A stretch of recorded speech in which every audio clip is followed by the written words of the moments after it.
It's May the 14th. Let's read the Bible. Friends, welcome back to this year-long journey from Genesis to Revelation in just 1 year. We are making our way through part of the book of Psalms during these days together. Today we've come to Psalm 52, 53, 54, and 55. So glad to have you with us. Just a few moments ago, I checked my email, and this note came in from somebody who attended the church in Oak Park, Calvary Memorial Church, that I pastored and Marlene and I served from 1989 to 2005. And my friend wrote and said, I was listening to you read the Bible today, and my 3-year-old grandson said, Pastor Ray. Ray, she says, it must warm your heart to know how loved and respected you are. More and more, I'm getting notes like this that I don't know if it's my gray beard or whatever it is. Well, I'm 70 years old, so I've lived long enough that now the grandkids recognize my voice. And my friend here says, I'm so thankful I was at Calvary when you were there. I'm glad you were there too. I still have some of the paper copies of your sermons that were in the rack at the entrance of the church. Those are those are priceless memories. I'm not sure I have any of those paper copies myself. And she says, I suppose I should purge those since it's all online now. No, you should try to sell them on eBay. You have been such a blessing to me and my family. I am praying for you. Nothing better than to have friends you once pastored who are still part of the flock, who are still with us on the Bible reading. Thank you for praying. Friends, nothing encourages me more than to know that you are praying for me. So now, Psalm 52. Psalm 52, David's not happy. Let me read the superscription for the director of music, a maskil of David. When Doeg the Edomite had gone to Saul and told him, David has gone to the house of Ahimelech. Basically, this is a moment when this Doeg the Edomite, with a name like that, he's not one of the good guys.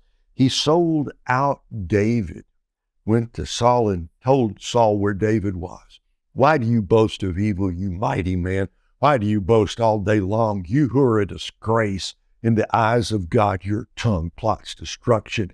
It's like a sharpened razor. You who practice deceit, you love evil rather than good, falsehood rather than speaking the truth. You love every harmful word. Oh, you deceitful tongue. Surely God will bring you down to everlasting ruin. He will snatch you up and tear you from your tent. He will uproot you from the land of the living. The righteous will see and fear. They will laugh at him, saying, Here now is the man who did not make God his stronghold, but trusted in his great wealth and grew strong by destroying others.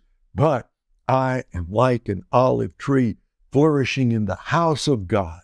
I trust in God's unfailing love forever and ever. I will praise you forever for what you have done.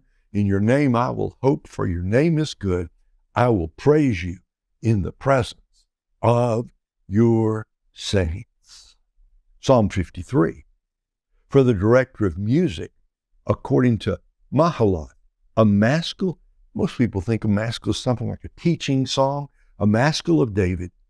Now, you've heard this before. The fool says in his heart, there is no God. They are corrupt and their ways are vile. There is no one who does good. Hang on to that.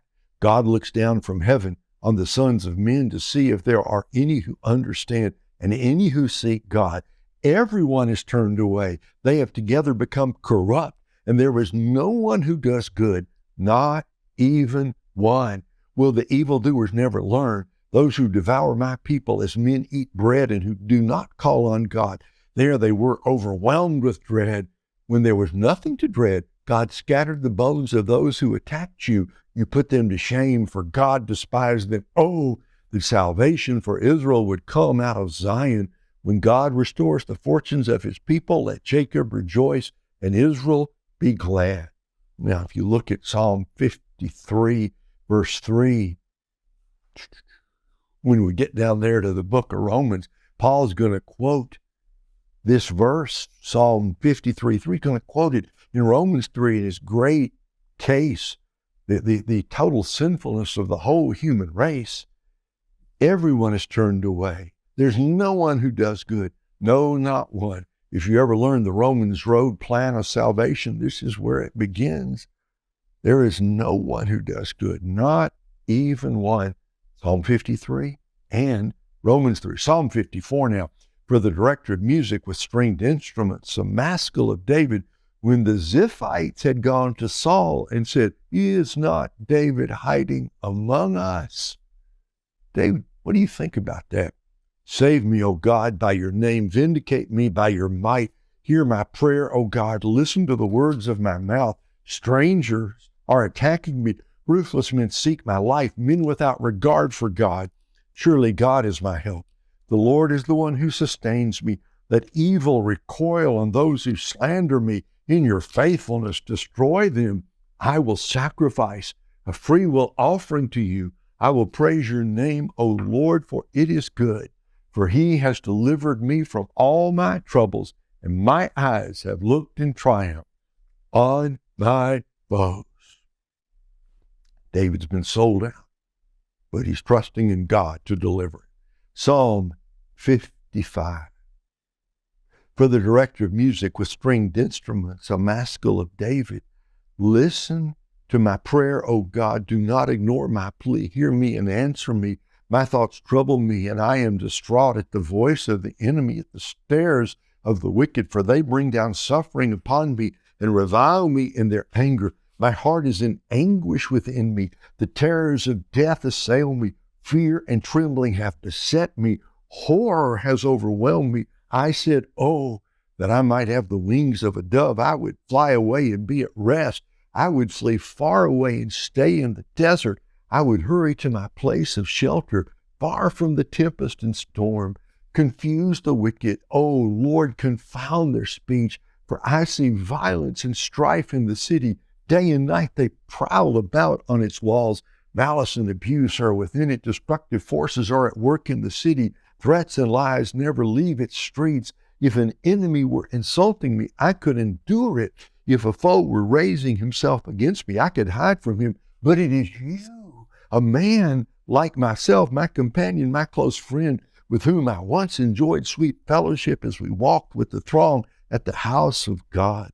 Let death take my enemies by surprise. Let them go down to the grave, for evil finds lodging among them. But I call to God, and the Lord saves me. Evening, morning, and noon I cry out in distress, and he hears my voice. He ransoms me unharmed from the battle waged against me. Even though many oppose me, God, who is enthroned forever, will hear them and afflict them, men who never change their ways and have no fear of God.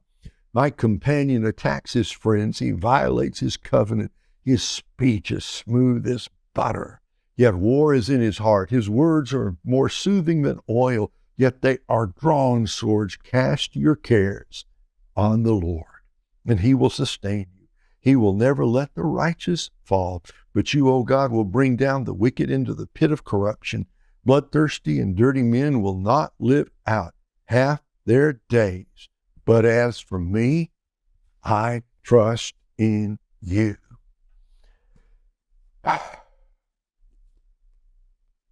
When we get down to 1 Peter, that's a ways to go, some months down the road, near the end of the New Testament.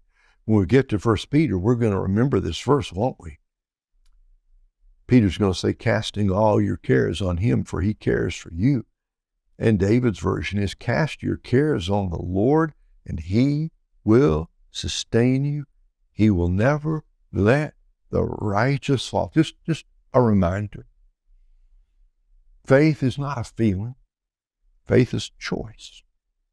David says, as for me, I trust in you. That's a choice. That's not an emotion. In fact, clearly he feels that somebody he trusted is turned against him, and he's angry about it. But his decision is, I will trust in the Lord. So friends, go out and make the choice today to trust in the Lord. You may be facing all sorts of trouble. Some of you may have gotten some bad news from the doctor. Maybe you got bad news from a friend or a family member. Maybe somebody that you love is in real trouble right now. Maybe somebody has said something evil and unkind about you and you're tempted to turn away. Remember, it's not about your feelings. Take all your worries, take all your cares, take all your emotions, take all your troubles, and cast them on the Lord. For He cares for you. He will sustain you. So go out and choose today to trust in the Lord. Do that, and no matter what else happens, this will be a very good day. God bless, folks. Have a great day. Come back tomorrow. We'll do it again.